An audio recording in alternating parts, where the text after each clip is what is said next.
గోవిందాయ నమః. కృష్ణం వందే జగద్గురు. భగవద్గీత 5వ అధ్యాయము 5వ శ్లోకం. యత్సాంఖ్యైః ప్రాప్యతే స్థానం తద్యోగైరపి గమ్యతే ఏకం సాంఖ్యం చ యోగం చ యః పశ్యతి స పశ్యతి. జ్ఞానయోగులు పొందు పరంధామమునే కర్మయోగులను పొందుదురు. జ్ఞానయోగ ఫలమును కర్మయోగ ఫలమును ఒక్కటిగా చూచువాడే యథార్థమును గ్రహించును. జ్ఞానార్జన చేసిన మహనీయులు ఏ పరంధామమును అంటే ఏ మోక్షమును ఏ పరమాత్మను పొందుతారో, కర్మయోగం ఆచరించిన కర్మయోగులు కూడా అదే పరంధామమును అదే పరమాత్మను అదే మోక్షమును పొందుతారు. తేడా ఏమీ లేదు. జ్ఞానయోగ ఫలమును కర్మయోగ ఫలమును ఒక్కటిగా చూసేవాడే ద్రష్ట, అన్నీ తెలిసినవాడు.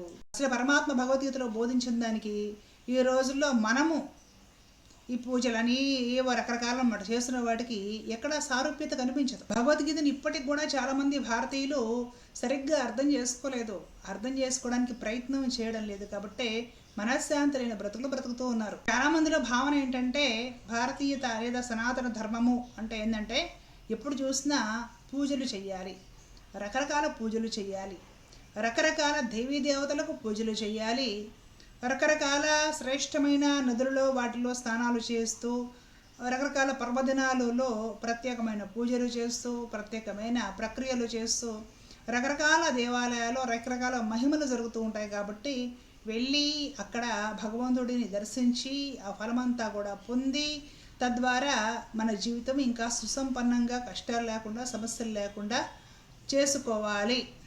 ఈ భావజనం వరకు ఓకే, దట్స్ నైస్, బాగానే ఉంది, ఇంతటితోటే ఆగుతుంది తప్ప అంటే ఆవువ్యాసం అంటారు, తిరిగి తిరిగి తిరిగి తిరిగి ఆవువ్యాసం దగ్గరికి కథ వస్తున్నట్లుగా ఇక్కడే తిరుగుతూ ఉంటుందన్నమాట భ్రమణం.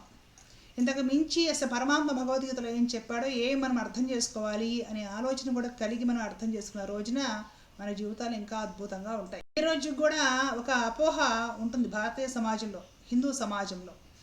ఎక్కువగా నిరంతరము పూజలు చేస్తూ ఎవరు గడుపుతూ ఉంటారో వాళ్ళు ఏదో గొప్ప భక్తులుగా గొప్ప జ్ఞానులుగా గొప్ప యోగులుగా గొప్ప గురువులుగా మనం పరిగణిస్తూ ఉంటాం. కొందరు ఉంటారు పాపము ఎప్పుడు చూసినా ఓపికగా శ్రద్ధగా రకరకాల పూజలు చేస్తూ ఉంటారు. రకరకాల దేవతలు మాకు ఆవాహనం అయ్యారు, ప్రత్యక్షమయ్యారు, వరాలు ఇచ్చారు, రకరకాల దేవతలు మాతో మాట్లాడుతూ కూడా ఉంటారని కూడా చెప్పుకుంటూ ఉంటారు.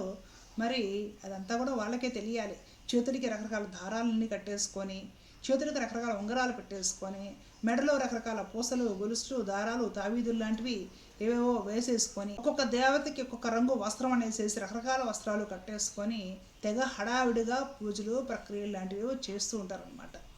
ఇక్కడ సమాజంలో స్థితి ఎలా ఉందంటే అట్లా ఎవరైతే ఉంటారో వాళ్ళని మనము గొప్ప గురువుగా గొప్ప మంత్ర సాధకుడిగా భావించి కాళ్ళు మొక్కుతూ ఉంటాం. ఇంతకు మించి సనాతన ధర్మం ఉంది, ఇంతకు మించి కూడా మనం ఆలోచించవచ్చు అనేది చాలామందికి సమాజంలో ఒక ఆలోచించే పరిజ్ఞానం లేకుండా పోయింది. అది దురదృష్టకరమైన విషయం. ఇప్పుడు చేస్తున్నవన్నీ కూడా తప్పు అనేసేసి ఎక్కడా చెప్పడం లేదు. దేవతార్చన కరెక్టే, రకరకాల ఉపాసనలు కరెక్టే, రకరకాల సిద్ధులు పొందడానికి చేసే ప్రయత్నము కరెక్టే, అన్నీ కరెక్టే.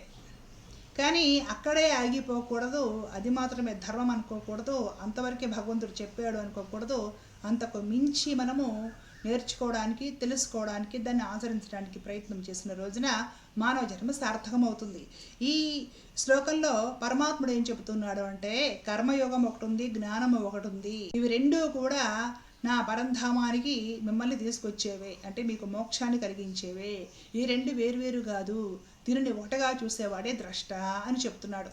కర్మయోగము అంటే మీకు తెలిసిందే, భగవద్గీతలో కర్మయోగానికి విశిష్టమైన స్థానం ఉంది. వారి వారి కర్తవ్య కర్మలు చక్కగా రాగద్వేషాలకు అతీతముగా నిష్కామముగా అంటే ఫలం మీద ఆసక్తి లేకుండా ఏదో అనుభవించాలనే కోరిక తాపత్రయం లేకుండా నేను భగవంతుడిని పూజిస్తున్నాను అని ఒక భక్తి భావనతోటి భక్తియుక్తమైన కర్మలు చేసుకుంటూ పోవడం వల్ల ఆ కర్మలన్నీ కూడా నాకు మీరు చేసే పూజలు అవుతాయి. ఆ ఫలితాన్ని మీరు ఆశించరు, ఫలితం నాది, అది నేను మీకు ఎప్పుడు ఎలా అందజేయాలో అలా అందజేస్తాను. ఇది కర్మయోగం కాన్సెప్ట్. ఇలాంటి కర్మయోగులు కూడా పరమాత్మను పొందుతారు, మోక్షం పొందుతారట. కానీ మనం ఏమనుకుంటామంటే రకరకాల పూజలు ఎప్పుడు చేస్తూ ఉండాలన్నమాట. ఫోటోలో విగ్రహాలు ముందు పెట్టుకొని ఎప్పుడేవో పూజలు చేస్తూ ఉండాలి. అంతే, పూజ చేస్తే చాలు. మన రాగద్వేషాలు అదుపులో ఉన్నా లేకపోయినా విచారించుకోవాల్సిన పని లేదు. మన మనస్సు మీద కంట్రోల్ కోసం ప్రయత్నం చేయాల్సిన పని లేదు. ఆహార నియమాలు పాటించాల్సిన పని లేదు. నాకు మించి ఎదగడానికి ఆలోచన చేయాల్సిన పని లేదు. పూజలు చేస్తే చాలు. ఇంకా అంతే, గొప్పగా సనాతన ధర్మాన్ని పాటిస్తున్నట్టు కింద లెక్క అని మనం భావిస్తూ ఉంటామండి. కర్మయోగం ఆచరించటం వలన పరమాత్మను పొందుతారట. మరి వాళ్ళు చేసే పూజ ఏమిటి అంటే భక్తియుతంగా చేసే కర్మాచరణయే పూజ. అలాగే జ్ఞానయోగులు కూడా పరమాత్మను పొందుతారట. మరి వాడు చేసే పూజ ఏమిటి? భగవత్పరమైన జ్ఞానము. భగవత్పరమైన జ్ఞానం ఎలా కలుగుతుంది? భక్తి వల్లనే సాధ్యమవుతుంది. కర్మ ఎప్పుడు సాధ్యమవుతుంది? కర్మయోగము భక్తియుక్తంగా చేసే కర్మ ఏదైతే ఉంటుందో ఆ కర్మ మనుషుల్ని బంధయముక్తిని గావిస్తుంది. భగవంతుడి దగ్గరికి అంటే పరమపదానికి మనల్ని చేరుస్తుంది. చేసే ప్రతి పని భక్తియుక్తంగా చేస్తే అవన్నీ పూజలే అవుతాయి, వ్రతాలే అవుతాయి. ఆ కర్మయోగం పరమాత్మ దగ్గరికి నిన్ను చేర్చుతుంది. భక్తియుక్తంగా నువ్వు కర్మలు ఆచరించడం వలన హృదయ శుద్ధి కలిగి నీవు జ్ఞాని అవుతావు. ఆ జ్ఞానం నిన్ను పరమాత్మ దగ్గరికి చేర్చుతుంది. కాబట్టి ఇదంతా ఒకటే అని యథార్థంగా దర్శించే వాళ్ళు ఎవరైతే ఉంటారో, ఎవరైతే యథార్థంగా అర్థం చేసుకుంటారే వాళ్ళే అసలైన ద్రష్టలు. కాబట్టి పరమాత్మ శ్లోకంలో జ్ఞానయోగులు పొందు పరంధామనే కర్మయోగులు పొందుతురు. జ్ఞానయోగ ఫలమును కర్మయోగ ఫలమును ఒకటిగా చూచువాడే యథార్థమును గ్రహించును. కాబట్టి సనాతన ధర్మాన్ని మెచ్యూరిటీతోటి అర్థం చేసుకోవాల్సిన ఆవశ్యకత ఉంది. భగవద్గీత అర్థం అవ్వాలంటే కూడా మనసుకు మంచి మెచ్యూరిటీ అర్థం ఉండాలి.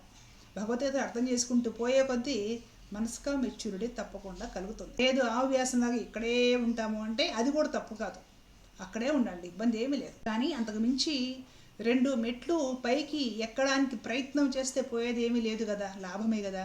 కాబట్టి ప్రయత్నం చేస్తే మానవ జన్మ త్వరగా తరిస్తుంది. ధర్మో రక్షిత రక్షిత. జై శ్రీమన్నారాయణ. కృష్ణ.